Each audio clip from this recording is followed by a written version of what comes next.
welcome everyone to our Design Thinking for Good tonight. Is a topic that is actually to my heart because it's a topic I've explored before, especially during my dissertation, and I'm really excited to see design thinking applied in the charities and the non-profit sector. Okay, good. So for who's actually actually new to this team, just good to see you here. We are Design Thinking London, and we are a place for design thinkers for any level to come together to share their practice so we can learn from each other. What we want to create is really like a space, a safe space for practitioner in the design thinking practice, really in industry, to be able to come together and share what we do every day and create good conversations around what the work of others is actually out there. So I've got some problems with the slides. Here we go. We are a small team. We are 3 co-organizers, myself, Luisella, everyone calls me Lou, it's easier. Then there is Carmen and Jason. We are all working in research and service design. And then Anna is our social media expert, our volunteer. She's very good at helping us with the social media campaign and getting the voice out there and do promotion. So the team just like came together in the last 2 or 3 years. Carmen was the one that took the design thinking meetup, and myself, Jason and Anna joined her along the way. And we are actually having a lot of fun putting these meetups and talks together for everyone in the industry that is interested in it. We do have some social media channels, so you can find us on Twitter, quite recently on Instagram as well. We have a LinkedIn channel where we almost post mainly post our events, and then probably like in the last year we started our YouTube channel where we post there all the recordings so people can actually follow us there. Most of the time we actually have activities, as we will do tonight later on. So if people can join the evening is even better because they have the chance to do activities. Otherwise they can just follow us on YouTube to see the recording. For tonight, we have a Slido with a couple of questions just to start with. Take note of the number, the meeting number, but someone will post it on the chat as well, so you will have it there. So normally, before COVID, we used to run our meetups face-to-face.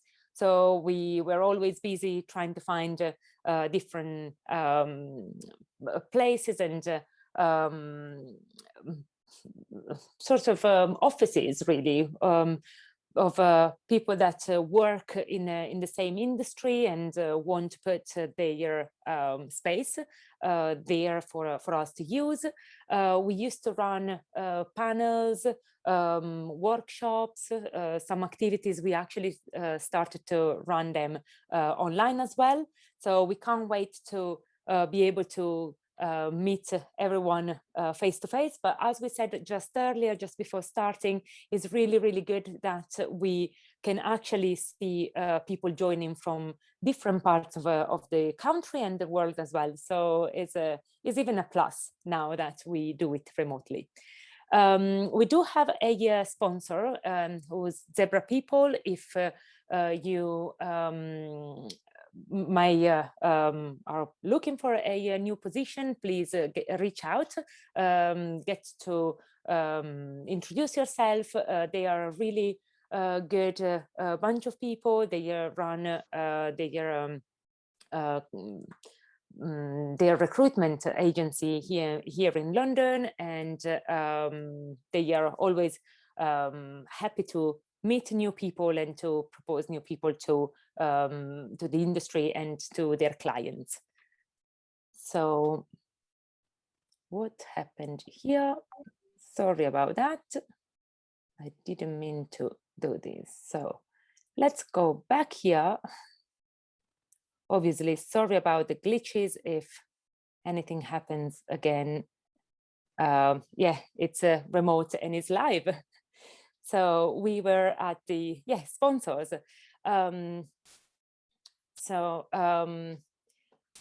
Next event we are trying to put together is jobs to be done for innovation. So it will be in June. We don't have a exact date yet, but follow us on social media, and we'll just post it as soon as we agree on the date. And for tonight, we have Mary Wong and Tara Protheroe talking with us about design thinking for good. So design thinking in the charity sector and the not-for-profit. So Tara has a MBA from Oxford University. Until recently was innovation leader at Good Innovation, and now is a service innovation manager at Macmillan Cancer Support. She spent 5 years designing products and services for the charity sector using a range of methodologies. And Mary Wong works at Good Innovation as an innovation lead, has most recently focusing on supporting charities to developing new commercial ventures. She started her career at KPMG in Canada to pursue her professional designation and moved into strategy consultancy before moving to London and join Good Innovation. So we do have a couple of event guidelines. So just add your name to the Zoom avatar so everyone knows who you are. Mute yourself during the presentation so we can all hear, and use the Zoom chat for any questions or during the talk or at the end for the Q&A. So I'll just pass the stage now to Tara and Mary. Everyone, I'm Tara. Thank you for the introduction, Louisella. Can everyone see the slides? Because I can no longer see you. Yes, we can. Excellent. Welcome to Design Thinking for Good. Today, we're going to be talking about the charity sector's journey with design thinking, and giving you some insights into the key challenges that we've seen when using design thinking in the charity and non-profit sector.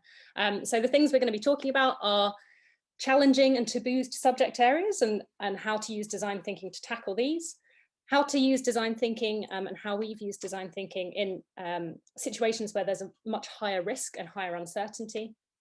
We'll be talking a bit about EDI, so equality, diversity and inclusion, and how design thinking can be used to promote EDI principles. And finally, we'll be talking about combining mission and money. So how can charities act more like kind of the social sector, social enterprises? How can they actually make money from delivering their mission? So we'll aim to talk to you for about 20 minutes and then we'll have a breakout challenge. So we'll split into groups and we've got 4 different challenges for you all to have a go at. And we'll play back how they've gone. There'll be a bit of time for Q&A and we'll see how the timings go because obviously we may be quicker than this, we may be slower, we'll see how it goes. But thank you so much all of you for joining tonight. We're really excited to chat to you. Also, just as a slight trigger warning, we will be talking about topics like cancer and Alzheimer's and mental health. We won't be going into too much depth into these, but just to make you aware that we will be talking about these things. So obviously feel free to switch off your camera, etc., if that's an issue for you. And if you're in a group at the end for the task and you're working on a challenge that isn't appropriate for you based on your experience, then just let your facilitator know and we'll swap your group. So we've already been introduced, but hi, I'm Tara. I am currently at Macmillan Cancer Support, but tonight I am representing Good Innovation. So Good Innovation, Mary will introduce in a minute. Background, yeah, I'm an Oxford MBA. I'm an endurance runner and I love Disney, just to, you know, give a sense of who I actually am. And Mary, do you want to introduce yourself? Sure, my name's Mary. I am an innovation lead at GI. I joined about 2 years ago when I moved from Canada. I think Louisiana already said I'm also a chartered accountant, so have that creativity but analytical Excel knowledge. I'm a painter. You can see some of my art behind me, and I'm a dog lover without a dog, unfortunately, but fingers crossed my partner allows me to have one soon. And as Tara said, we are Good Innovation, or maybe we're for Tara, but she'll be forever in her, she'll forever be part of GI. But we are a group of innovators, inventors, entrepreneurs, designers, researchers, developers. We've really all come from kind of different parts of the world with different experiences and coming together with, I guess, this vision of wanting to change how society does good. And we work on a variety of innovation projects with any organizations that do good, but generally these are mostly charities as well as social enterprises and NGOs, and working with them on innovation, on fundraising, on services, and as I mentioned, kind of helping them also think about new ways to deliver income and mission together. And we have also previously launched a venture lab called Good Lab. So we've done work kind of bringing together charities, helping them collaborate and create new social ventures together. So I guess out of the Good Lab, we've also launched 3 social ventures, one called On Hand, another, the name, this is embarrassing, Tara. It's escaping me, and then a third run right now being launched with a couple charities together. Sorry, that is very embarrassing of me, but I guess together all we want to do is kind of use innovation, use design thinking for social good, creating a social impact in our world. Next, before we get started, we know today's meetup is about design thinking, but before we get started, we know that we have individuals kind of coming from different experiences, different careers, etc. So we wanted to kind of start off and open it up to you to ask a question about how much you do know about design thinking and kind of what you are looking for today. So we've just sent out a link to the poll in the chat. So if you could just click in and type the number in, and you will see our question and we will see what the results are. And I will show the result in a minute. There we go.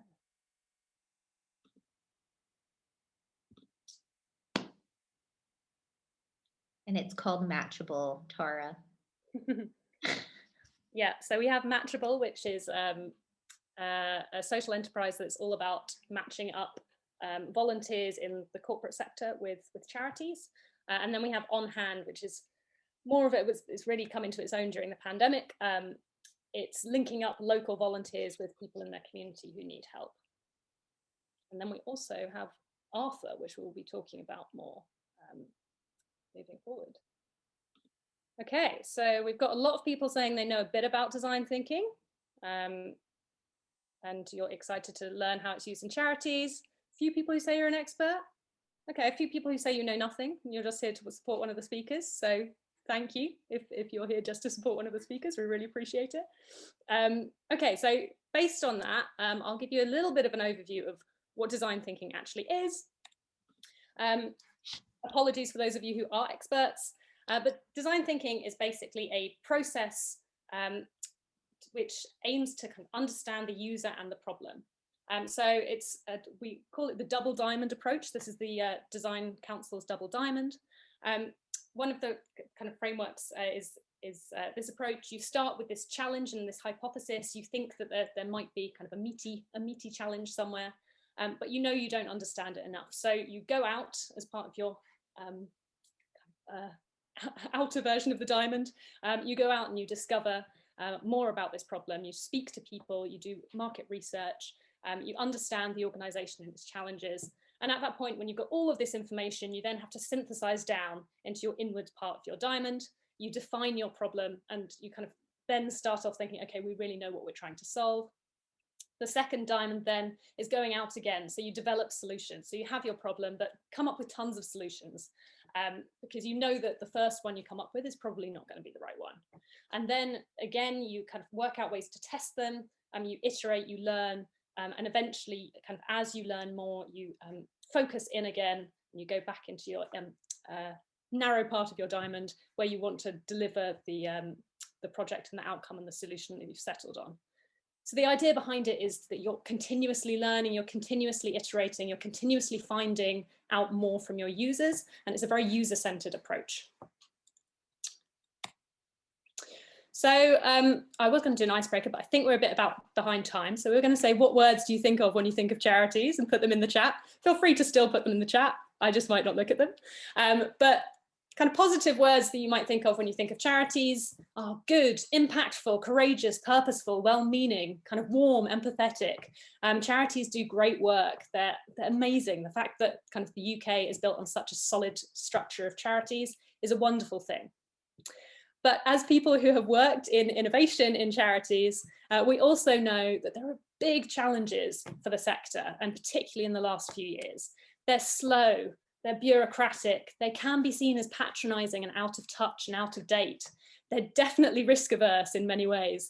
They're even seen as exclusive, even though they help a lot of people, they can be seen as quite exclusive spaces. And they're definitely, in terms of their workforce, often homogenous. So we'll talk about some of these challenges today and how design thinking has helped charities kind of break free of these shackles, as it were. Because they are changing and they're having to change. Charities went through a crisis a few years ago in the UK, kind of 2015. There was a big loss of faith in charities, big loss of fundraising. We've been through recessions. Charities are having to change in order to adapt and ensure that they keep being relevant to both the fundraisers and the donors, but also the people that they help. And they're moving from being top down and kind of beneficiary focused and professional led to being more user centric and need focused and experimental. So in the past, they've and still are often, there can be the sense of like, well, we're the charity, we're the expert, you know, we're helping people. So let's kind of put them in this space of being a beneficiary. But actually, most charities now are saying, no, they're not our beneficiaries, they're our customers. You know, we need to think about them, we need to think about their needs. How can we experiment and be more agile in order to adapt to the changing environment? But it's definitely not easy. So I'm going to pass over to Mary to talk about our first subject of the evening. So the first topic is around the opportunities as well as the challenges of I guess, creating solutions that help tackle challenging and taboo topics. I'm going to start with, I guess, the opportunities when working with charities is that there is that opportunity to work on some of the naughtiest problems, which means there's great potential for impact. Because charities do touch on the deepest parts of people's lives and their human experiences. And they're seen as trusted, and they have networks that spread across kind of different services, walks of life across the UK, if you're looking at kind of especially those big national charities. They're seen as doing good for the most part. As Tara said, there's some challenges there, but they have that scope to explore those tough topics. And more than, I guess, what we see that commercial companies typically do, because they're not there to exploit, they're there to do good. However, these challenges will be that there is reticence to talk about the things that could have the biggest impact, and these are because the topics are tough and it's hard sometimes to get insight through interviews and focus groups and traditional user research, because they are touchy topics, and how do you approach these topics in a respectful and safe and comfortable way. Sometimes we've had times where we're working with charity and staff might feel that some things are better left untouched or unsaid. But how do we kind of keep powering through and making sure that we are tackling these challenging and taboo topics? It's something that's always front of mind for us. And I guess lastly, the challenge is for these organizations that are much more risk averse. Solutions do need to tread the line of respect while being able to push boundaries. I think a big thing, I think Tara already mentioned, is that there is a big reputational risk if solutions are deemed unsavory or controversial. So what is that balance of pushing the boundaries, being able to tackle these big topics while still being able, maybe not to play it too safe, but safely, that charities can tread in the right way to still remain respectful of their beneficiaries and service users. So the first case study that we're going to go through is Lift the Lid. We call it the sex box. So GI, a couple of years ago, we were engaged by the Alzheimer's Society, and they were looking at how they could potentially support people affected by dementia in terms of kind of that sex, intimacy, and relationships. Talking about it, I'm already like, ooh, taboo topic. But do you know what? We opened that up, and we were there to support them in kind of lifting the lid about this sex talk. So how did we approach this? One thing to say is that I feel like working with charities, they want to tackle these massive problems, but the biggest thing that helped us is kind of helping them narrow down that scope, finding focus in what area of that problem that they want to solve. So the first thing that we did do is help them narrow down that focus. We did kind of stakeholder interviews, talk to them to understand kind of the different areas that we could potentially support. And that's where we were able to narrow down to supporting care homes specifically to support their residents with dementia when it comes to sex and intimacy. Secondly, after we've narrowed down the approach, we tackled that challenge of kind of talking about taboo topics. And we just really had to do it. And we spoke to a lot of people. We spoke to 20 different experts.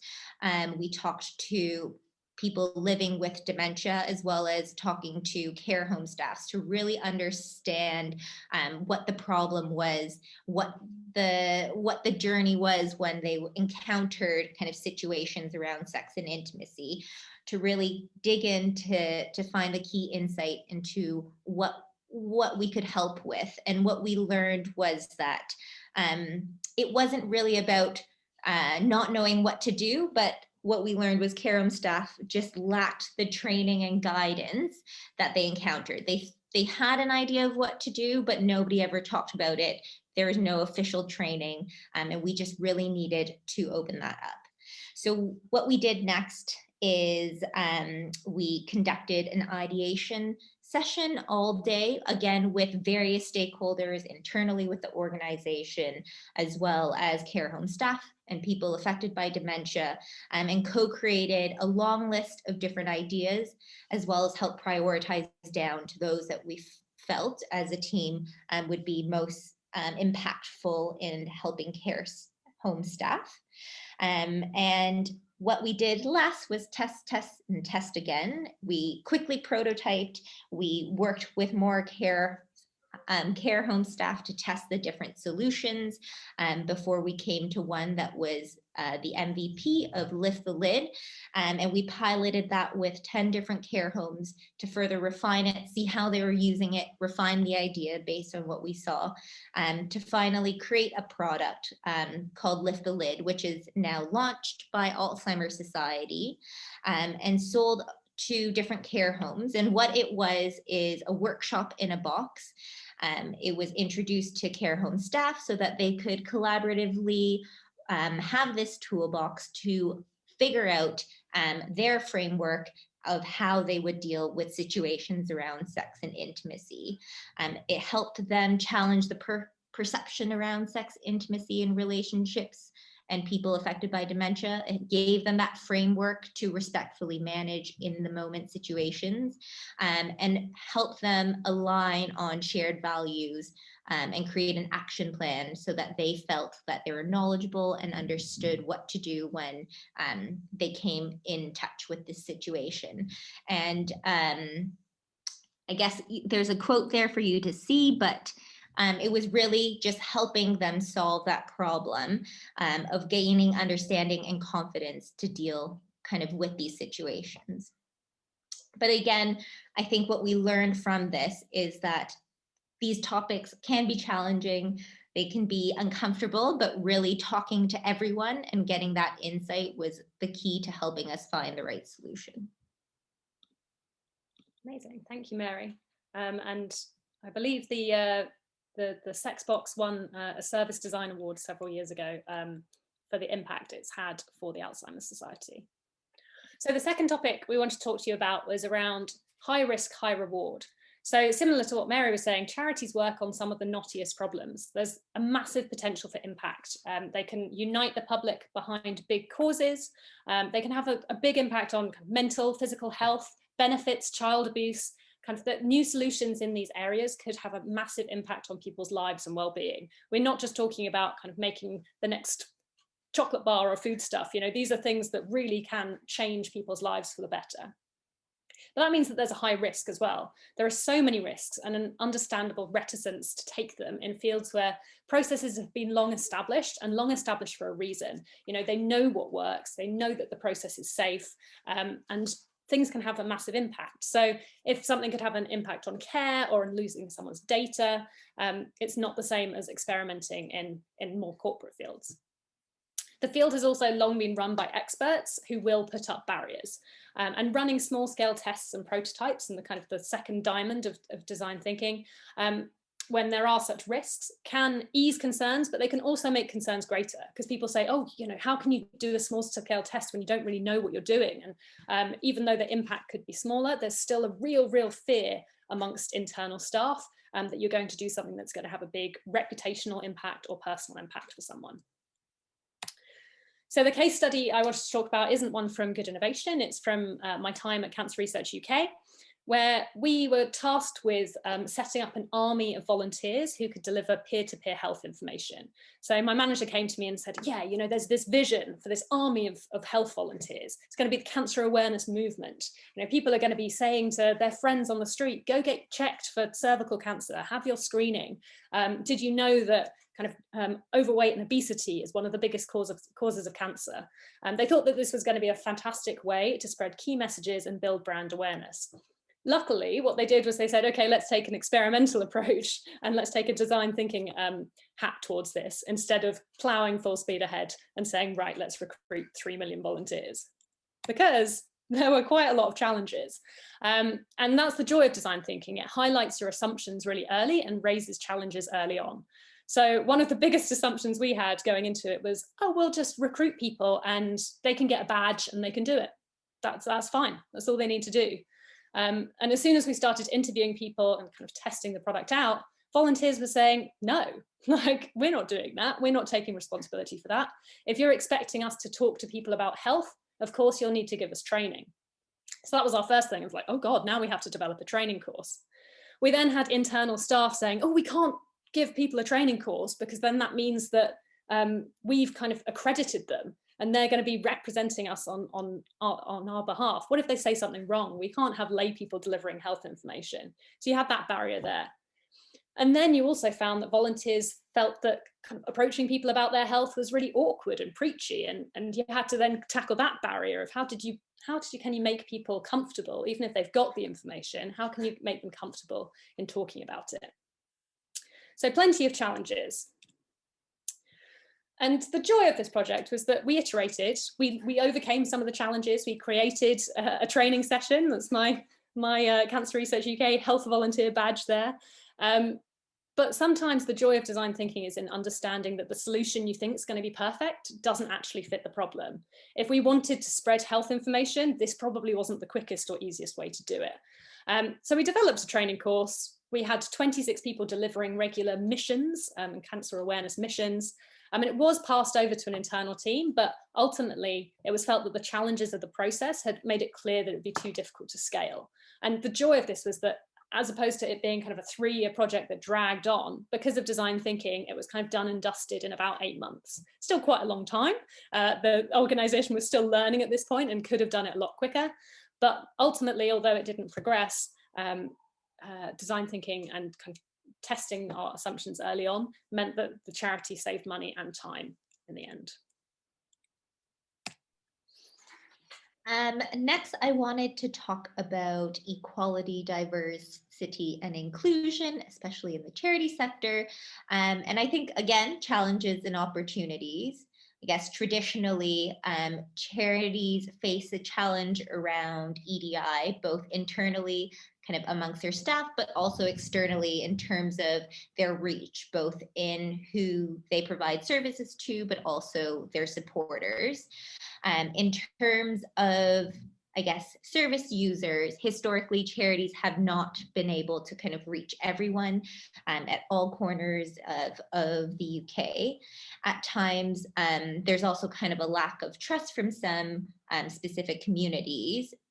And this could be because of the organization itself, but also maybe even a lack of understanding of kind of different communities across the UK. This is linked again to their ability to get support from a wide range of supporters as well. And so that's looking externally, but we've also, I said, they face challenges around kind of the lack of diversity that we see in their staff, making it really difficult for them to understand a diverse audience group and support them. However, I think what we've seen, Tara and I have seen, especially in the last year, is that there is this really strong focus on how they can become more diverse and inclusive, both kind of internally and externally, and making sure that they are being able to reach kind of everyone across the entire country, versus kind of focusing on a specific demographic. Although I will say it's not, I don't think they're doing it on a purposeful level, but they're realizing that they're not as far reaching as they thought they were. So there is huge opportunity for them to engage in new audiences in all 3 areas. And the biggest impact are what they're seeing are underserved communities and being able to democratize their service to make it more available.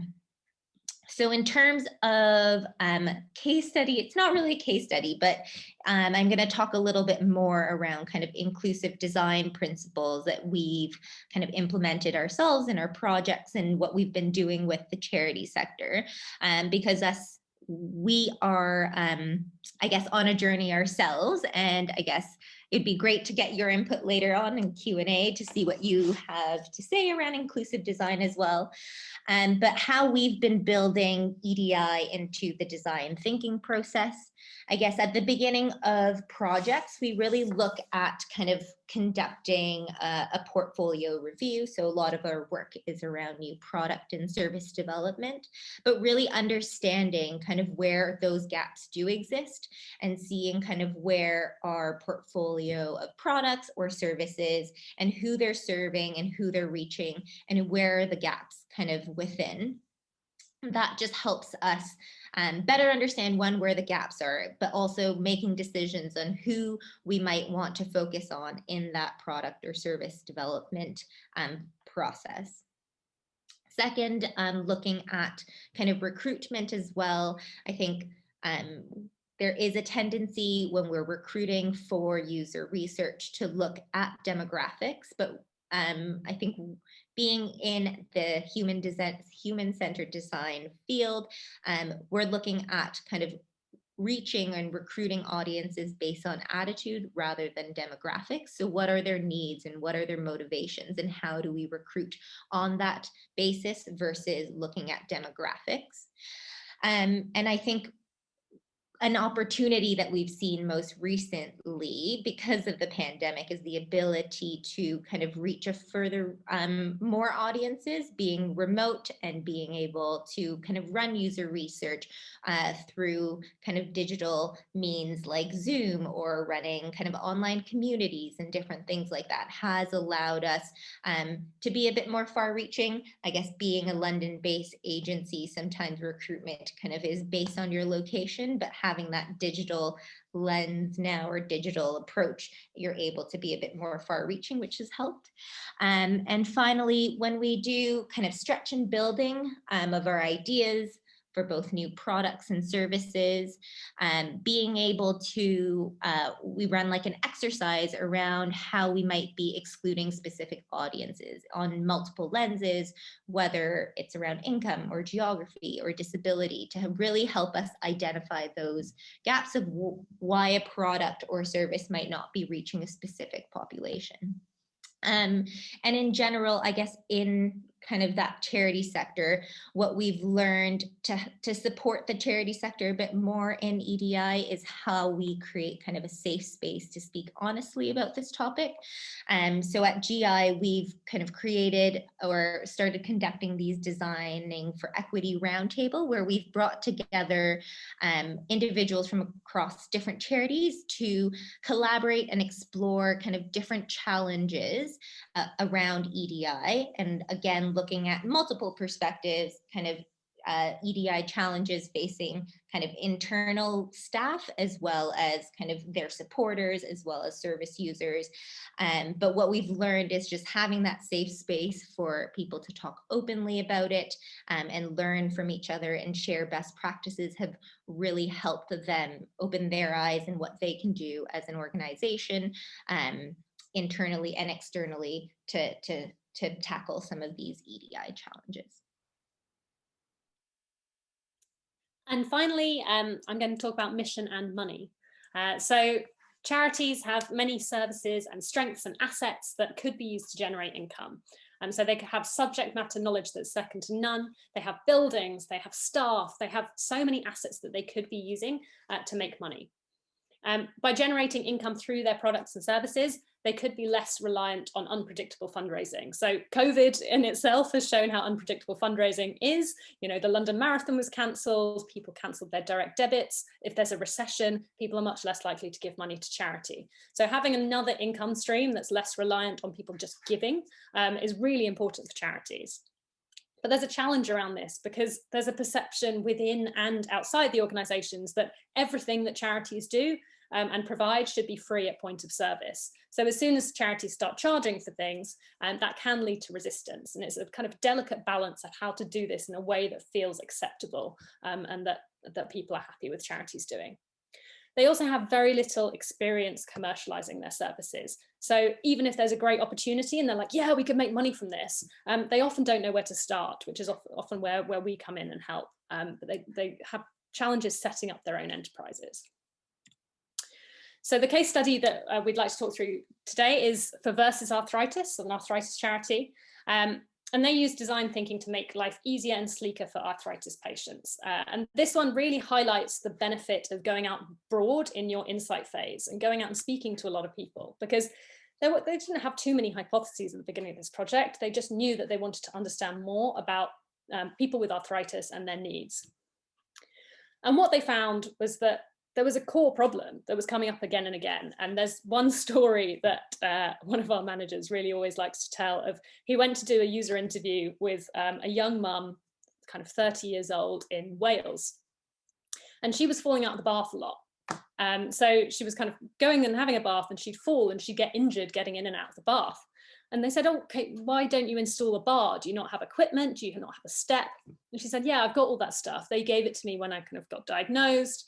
I got it from kind of the health shop, but it's stashed in the cupboard because, you know, I don't use it.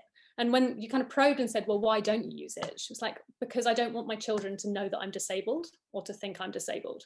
So there was this woman who had these things that could help her. She just wasn't using them because of the perception of feeling disabled and feeling like these things did not kind of give her that much kind of self-belief, and it impacted her self-esteem. So this came up again and again. And so Arthur was born. The idea was, how could you make arthritis aids that were sexy, you know, that could be sold on John Lewis, that could fit into your bathroom, and that you wouldn't necessarily think, oh yeah, you know, that's what that is. It could just fit into the aesthetic. So for an example of what this is now, Arthur is now a spin-out company, but it came from a prototyping process where we got designers and people from around the organization to come up with these products and eventually spin out the company. So on your left, you have what a kind of step tool looks like on most websites. If you want to buy an aid for your bathroom, it's kind of got a patient in a blue dressing gown, and it's pretty ugly looking, let's be honest. Arthur turns that on its head. It's all about sleek design. It's things that you wouldn't necessarily feel were out of place in any bathroom or in a design magazine. And it's going from strength to strength. There's such a market there, and it really proves the benefit of that kind of really listening to the user and understanding what their deeper needs are. So that's the end of our talking section. I'm sorry that it went on longer than expected and we started a little late. So we have less time on the activity, but we want to split you into 4 groups now. And our challenge to you is, with your team, build a design thinking approach for a social impact challenge. So we have 4 different challenges, and your facilitator is going to lead you through your challenge. And we're going to ask you to quickly kind of consider each section or each stage of the design thinking process. How would you empathize with people? How would you define your problem? What would you do to ideate? Kind of how would you think outside the box, and who would you want to involve? How would you prototype this? And how could you kind of maintain momentum whilst prototyping and testing? So it doesn't have to be too developed. We'll spend about 15 minutes on it. And if someone's happy to split us into groups, your challenge, there are 4 different challenges. They will look like this. You'll have a bit of context. You'll know what your charity assets are. There's one on mental health. There's one on cancer. There's one on dementia. And there's one on kind of international development and partnerships. So depending on where you are, you'll be with one of our facilitators. And if you, for any reason, want to switch group, just let your facilitator know. Cool. Is that everyone? No, not quite. Mary's back. Yeah, that's pretty much everyone. How did people find that? Do facilitators want to give a little overview of how you got on? Don't all jump at once. Can start. So we obviously didn't have time to fill it fully, but we had nice discussions, and 3 of us obviously were experienced. We used the process, and 1 person, Abdullah, haven't used it, so it was interesting to see. We were discussing now at the end, he was asking how you do decision making as a group, which is a quite valid question for someone who haven't done this before. So yeah, we were just finishing on that. That's nice. Awesome. Yeah, there's quite a lot of literature, I think, around facilitating groups towards decisions. It's definitely something that we have to do with our clients quite a lot. But great. Glad you got on well. Mary, do you want to go? Yeah, I think we had a great group, lots of good discussion. I guess what we ended on was around kind of prototyping and testing, and that challenge of having like a big organization and wanting to see kind of quick wins and seeing progress really quickly, but the difficulty that innovation does have, and like new projects. We were working on the women's safe training, but like it does take time to show wins, and they aren't kind of in year 1 we're going to make X million pounds, but how do we then kind of show quicker or smaller wins that kind of tie back to a bigger vision or goal, and showing progress that way to keep momentum and that excitement going. Awesome. Sounds great. Yeah, that momentum. Yeah, you and me know, Mary, that's difficult to keep up. Great for a 2-week sprint and then falls off. Lou, do you want to go? Yes. So we had a really nice discussion. We tried very quickly to fill in all the stages. We actually had Fraser, who unfortunately had cancer. We were working on the cancer before, and what he shared with us was actually a bit of an insight view on how people feel, and he was for example, saying that people with cancer, and unfortunately, sometimes they have a lot of time in their hands because they are between treatments, or they are waiting to be to have access to some sort of chemo or other treatments. So they really have a lot of time in their hands, and so that was quite a good thing to start empathizing. Then for the defining is sort of trying to understand what others do, what kind of experts in the room we can have and discuss with them how to narrow down and make sure that we are actually solving the right problem. Then obviously ideation and prototypes. In prototypes we were thinking of making something that really make everyone, all the stakeholders, feeling how a patient could actually feel. So one of another insight was having a sense of fatigue or having a sense of tiredness. So how can we portray these while we create a prototype? And then in the testing phase, obviously we had like a peer-to-peer engagement. So how would patients talk about these together, and how we would measure success? I know it was really, really quick, but we tried to go quite quickly and briefly onto all the sections. Fab. Yeah, we managed to complete all our sections too. We were quite detailed in our group, focused and detailed. But we had the challenge around mental health and construction workers, and how could we improve outcomes for a mental health charity there. And we had a lot of really interesting discussions about how to measure success in that space, and to think about kind of correlation versus causation in terms of mental health, and how, when you're testing, do you kind of evaluate something that could actually have could be a long-term impact? It's difficult to measure those short-term gains. So we had a really useful discussion about that, and making sure that your kind of hypotheses were really clear up front. Fantastic. So that was kind of the end of our planned talk. Hopefully you enjoyed it. It's been really fun talking through some of our work with you all. And Mary and I have had great fun building the presentation together over the last few weeks. But I think if you want to hang around for questions, we're happy to hang around for questions. And then if people want to hang around for networking as well, then that's cool too. But otherwise, thank you for coming. Thank you so much, Tara and Mary. I actually think there were a couple of questions in the Slido. So if you don't mind, maybe we can open up for some questions. We still have 10 minutes. So yeah, welcome to get questions. If you want to post them now in the Slido, otherwise you can post them here on the chat if you have more. I think actually, Mr. Bootle had a couple of questions. If you want to go ahead, Jason, to ask yourself questions. There is an anonymous one that's pipped me, so I don't know if they want to ask. Shall I answer the anonymous one first? So there was an anonymous one around what experience or tips do you have conducting user research with an eye on safeguarding, for example, with survivors of abuse? That's a good question. So at Good Innovation, we had kind of policies around how all staff would behave in certain situations. We actually have recently the biggest safeguarding question we had was around, we did a project with one of the major sight loss charities, looking at doing user research, and particularly kind of remote ethnographies with people who had sight loss.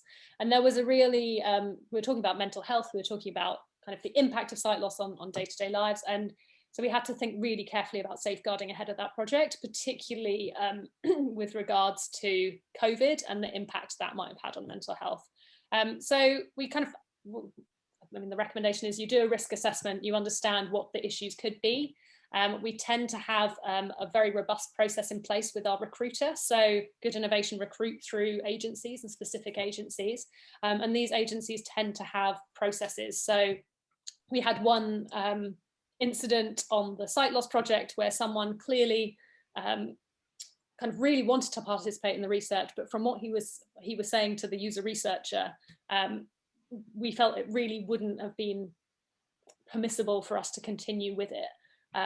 Because it could have brought up, you know, negative feelings, negative emotions, and so ultimately we actually decided to kind of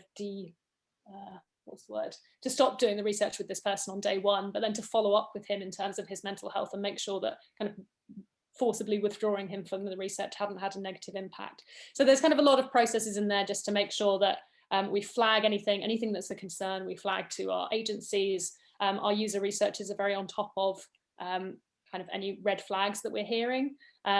Ultimately, it's about empathy. And I think anyone who's a user researcher will know people open up to you and you have a lot of good chats. But yeah, hopefully that helps. Mary, I don't know if you had anything else to add to that. I guess like for us too, I don't have too much, but like I guess from my experience relying on like the charity that we work with too to like understand their policies and how they deal with these situations. A lot of the time, if there are kind of safeguarding issues as well to protect, we'll have like two people on the call to make sure that we're following policies. We're there to support each other. But yeah, I think there's just different ways to think about it and just to prepare in advance. Awesome. Mr. Bootle, do you want to pick your favorite of your questions to start with? Yeah, I think measuring impact's probably the key one, really. You touched on this. I remember when you were talking about the sex box, it had an impact. I was interested to know what impact did it have and how did you decide that and how did you figure out to measure it? I think one of the things, I'm working in healthcare at the moment, one of the things is, you know, about lagging metrics. And it's good to, you often can't wait a long time to know the things you're doing are having a positive impact. So it's how you can find something that's a bit more immediate. Sorry, Tara, go on. I was going to say, Mary, do you want to pick up on the sex box one, and then I can add to that from some other projects? Yeah, I mean, I guess initially when we were prototyping and testing the sex box in terms of impact, knowing that the problem was helping, I guess, care home staff better understand how to deal with these situations. I guess really at that point, we did kind of like quick surveys, right, kind of before using the sex box and then after using the sex box and understanding that impact there. Has their confidence increased? Has their confidence increased? Do they feel like they know what to do? There are kind of couple questions to get us that initial, I guess, view and proof point to be able to say, yes, it's working or not. I guess on a wider measure, there's a couple things that I guess we've looked at, and I know that Alzheimer's Society has tracked as well in terms of, I guess, sales. And I think they're also looking at kind of continuing that feedback loop when someone has purchased that care box, and I guess, the sex box. And I think another, I guess, proof point, and it might not be kind of measuring that impact, but I know they were kind of in talks and I I think working with someone in kind of the healthcare system of how they might scale that a lot quicker. But I guess I'll let Tara kind of talk about kind of what she's done. But in terms of, I guess, the sex box, it is that kind of personal kind of feedback loop, but also looking at the reach of that actual workshop in a box and how many care homes has it touched, and in fact, how many residents does it people living with dementia also impacted through that. Yeah, thank you, Mary. I was just going to add, the project I'm currently working on is around mental health, and we had a chat in our group around mental health can be incredibly difficult to evaluate because you never know whether it's the intervention, unless you've got a control group. You don't know whether it's the mental health intervention that's made the difference or whether the problem would have gone away on its own. But what we found, and what I found in previous projects, and it's a much softer measure, but in charities in particular, measuring impact often comes down to the quality of your qualitative content and your qualitative research. So for the mental health product we're doing at the moment, it's all about user quotes, it's all about that kind of personal impact, and really bringing that to life within the charity. We obviously have quantitative results as well. Luckily, the project we're working on is kind of a six session project, so or 6 week type project, so we can kind of measure the before and after effects of the intervention we're doing. But for longer term things, and the kind of lack of a control group, it's really how can you bring those stories to life? How can you show that it's having an impact on an individual level, but at scale? I don't know if that helps. Yeah, it does. That's really interesting, actually. Did you interview the same people, or was it just seeing? Was it the same set of people before and after, or was it a different group? Yeah, so the mental health project we're doing at the moment, we've got kind of the mental health scale. So I'm struggling to think of the specific term for it, but you've got the kind of the index scale at the beginning and end of how people are feeling. So that's a really helpful metric for that, and it's kind of arguable in other projects, even if you don't have that kind of scale, how can you introduce things like that so that you could measure at the beginning and the end. But no, for this, the qualitative feedback we get at the end of the service, and actually one of the things I'm doing is trying to improve the quality of the qualitative feedback, as in how do you make sure that you're encouraging people to share those stories in a way that's really helpful and really easy for them to do. So it's just checking in at the end, making sure that people have got a forum to say how it impacted them, encouraging them to share their experiences, and definitely is useful for me at the moment in encouraging the charity to take the project forward. So other questions? Did anyone other than Mr. Bootle have any questions that weren't put on the chat? Sorry, Mr. Bootle, I can answer your other questions if you want, but Can I ask another? Really quickly. I was also anonymous, so I feel like if anyone else wants to jump in. We can answer Mr. Bootle's other questions in a minute. Just like, share it around, share the love. All right, really quickly. So my background is definitely charity sector, not user research, but I was managing an innovation program which sought to make grants to help national NGOs in the sexual reproductive health and rights sector to try new approaches, and sort of I've come to this quite late around user research and innovation processes and things. But one challenge that I have found is, and it's touched on a little bit, is that kind of shifting in mindset, and some of that's operational around, charities meeting some of these sort of faster, more agile approaches, and how that doesn't always work. And layered on top of that, the previous question around working with vulnerable people and people who are hard to engage, things take a bit longer.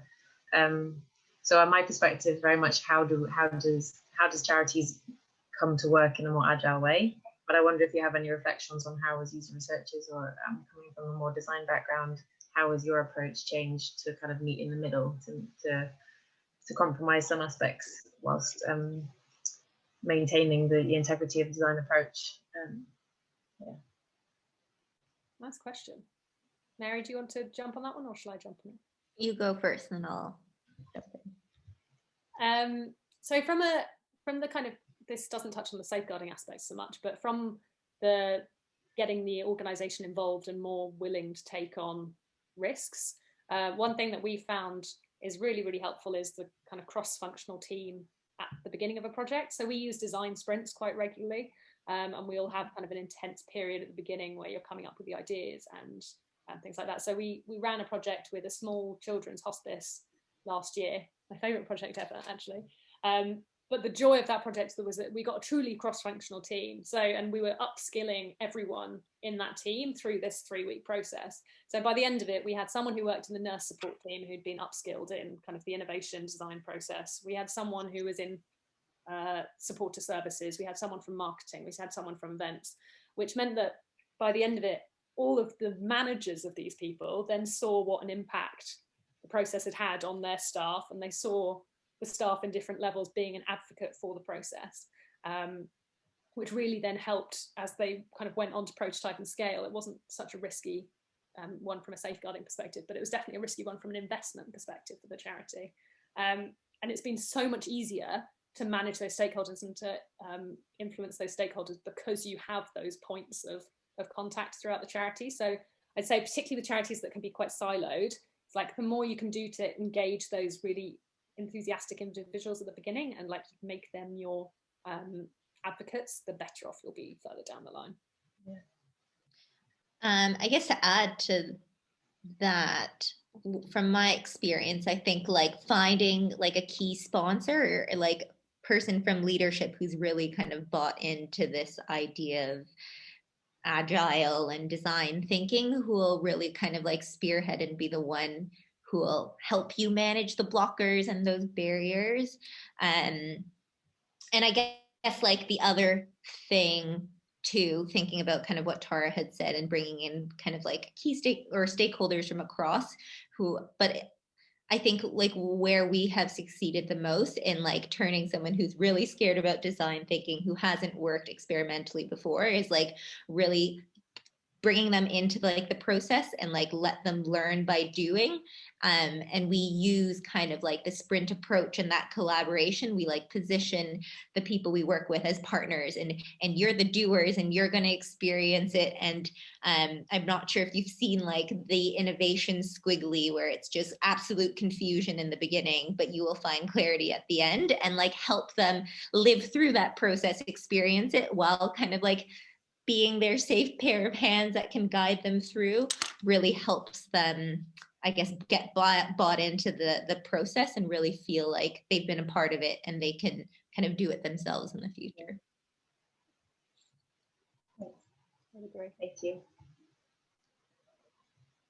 Any other questions, or should we look at Mr. Bootle? Great, we reached the 8:30, so if anyone needs to go, please feel free to go. We know that from now on is becoming to entering the actual evening, if not even night. So if anyone has another question or burning last question, please go now. I have one.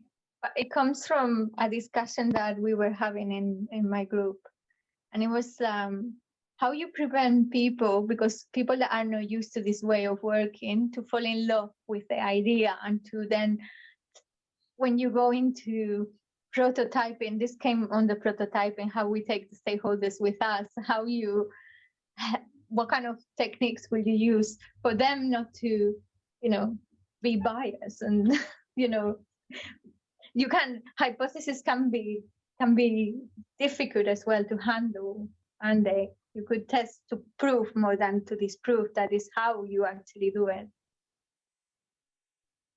Yeah, in terms of kind of getting people on board and getting that buy-in, it's easier from a fundraising perspective than from a services perspective, I find. But we have a lot of techniques around storytelling. So as I say, when I was a consultant, but as consultants, a lot of what we did was at the end of the project, it was how can you surprise and delight? How can you show the future potential of something, as opposed to kind of saying, this is what we've done and this is what we've got in the here and now. So we'd often create kind of pitch videos, for example, of like, this is what it could look like in 5 years' time. You'd mash up things from the internet. We did a fundraising video for a children's charity that we got our video editor to kind of mash together TED Talks and David Beckham saying stuff and all this kind of stuff, and it's all completely fake, right? All completely fake. It's just mashed together, but it helps people to see and envision what this could become. Obviously, that you then need to say, okay, you need to build up to that. But if people have that sense of what the end goal is, they're far more likely to invest at that early stage. So yeah, that we do that quite a lot, and we use video and storytelling techniques like that. Yeah. I love a good video of like a summary of user interview feedback at the end, just like hearing from the people themselves so that they get bought in. But my favorite is just to include people from the organization in user interviews so they get to sit in and be part of the process. And it's been helpful, I think. I honestly have never received like negative feedback from clients who've like just invited different senior stakeholders, people across the organization, just so that they can like be part of the process, be bought in, hear from their audience about these ideas, and I guess just be part of that process.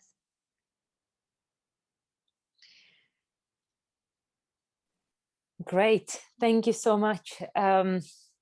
I think we can just close it here. It was really good to hear from you, both Tara and Mary.